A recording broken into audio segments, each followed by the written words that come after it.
Assalamualaikum warahmatullahi wabarakatuh. Saya Gendi Setiabimantara dengan NPM 21187203002 dari Prodi Pendidikan Ekonomi. Saya akan menjelaskan sedikit materi tentang hubungan antara IPS dengan ilmu-ilmu sosial. Hubungan antara IPS dengan ilmu-ilmu sosial saling berkaitan. Keduanya berhubungan dengan kebutuhan dasar manusia, kemudian kebutuhan dasar tersebut dapat dicapai dengan kegiatan dasar manusia. Kegiatan dasar manusia meliputi produksi, konsumsi, pemeliharaan, perlindungan, transportasi, organisasi, pemerintahan, pendidikan, dan rekreasi. Keseluruhan membentuk ilmu-ilmu sosial. Dalam ilmu-ilmu sosial terdapat disiplin ilmu yang meliputi antropologi, ekonomi, geografi, sejarah, ilmu politik, psikologi sosial, dan hukum-hukum, dan di dalamnya terdapat fakta, konsep, generalisasi yang dikembangkan membentuk ilmu pengetahuan sosial atau IPS. Jadi IPS merupakan penjabaran dari ilmu-ilmu sosial yang di dalamnya terdapat fakta, konsep, dan generalisasi. Ilmu sosial. Ilmu sosial adalah ilmu yang mempelajari segala aspek kehidupan masyarakat, problem-problem dalam masyarakat, serta bertujuan untuk mencapai kesejahteraan masyarakat pada umumnya. Dengan kata lain, ilmu sosial adalah ilmu yang bidang kajiannya berupa tingkah laku manusia dalam konteks sosialnya. IPS adalah mata pelajaran atau bidang studi yang merupakan paduan dan integrasi ilmu-ilmu sosial yang dikemas dengan materi yang sederhana, menarik, mudah dimengerti, dan dipelajari untuk tujuan instruksional di sekolah. Ilmu-ilmu sosial, contohnya geografi, ekonomi, ilmu politik, ilmu sejarah, antropologi, sosiologi, psikologi sosial, dan ilmu hukum. Hubungan IPS dan geografi.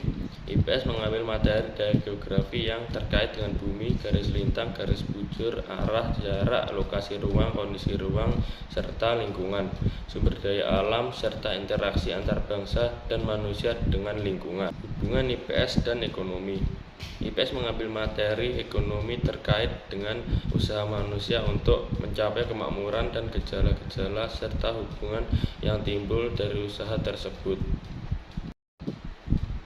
Hubungan IPS dan ilmu politik. IPS mengambil ilmu politik yang membahas usaha manusia mengorganisasikan kekuasaan dalam mengatur manusia serta menyelenggarakan kepentingan rakyat dan bangsa. Ilmu politik merupakan salah satu dari kelompok besar ilmu sosial yang erat sekali hubungannya dengan disiplin ilmu sosial lainnya seperti sosiologi, antropologi, ilmu hukum, ekonomi, dan geografi. Semua ilmu sosial mempunyai objek yang sama, yaitu manusia sebagai individu maupun anggota kelompok atau grup.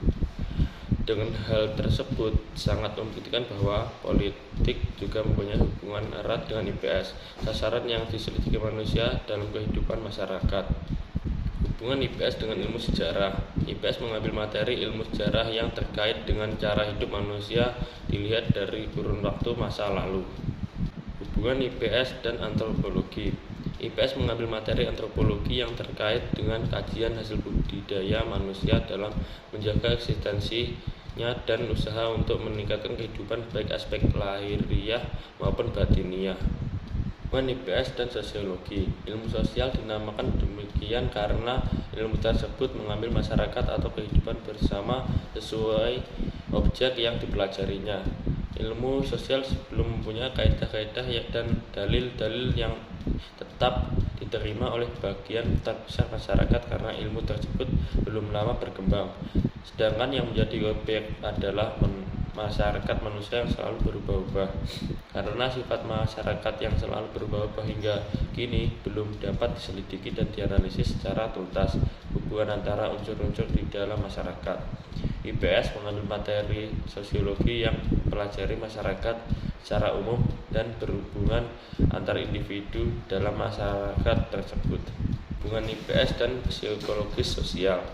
IPS mengambil materi psikologi sosial terkait dengan mempelajari perilaku individu, kelompok, dan masyarakat yang dipengaruhi oleh situasi sosial, pengetahuan, pemikiran, tanggapan, dan spekulasi. Hubungan IPS dengan hukum. IPS mengambil materi ilmu hukum yang berkaitan dengan peraturan-peraturan tingkah laku dalam masyarakat ditetapkan oleh pemerintah. Sekian sedikit materi yang dapat saya sampaikan. Ada kurang lebihnya mohon maaf. Saya akhiri. Wassalamualaikum warahmatullahi wabarakatuh.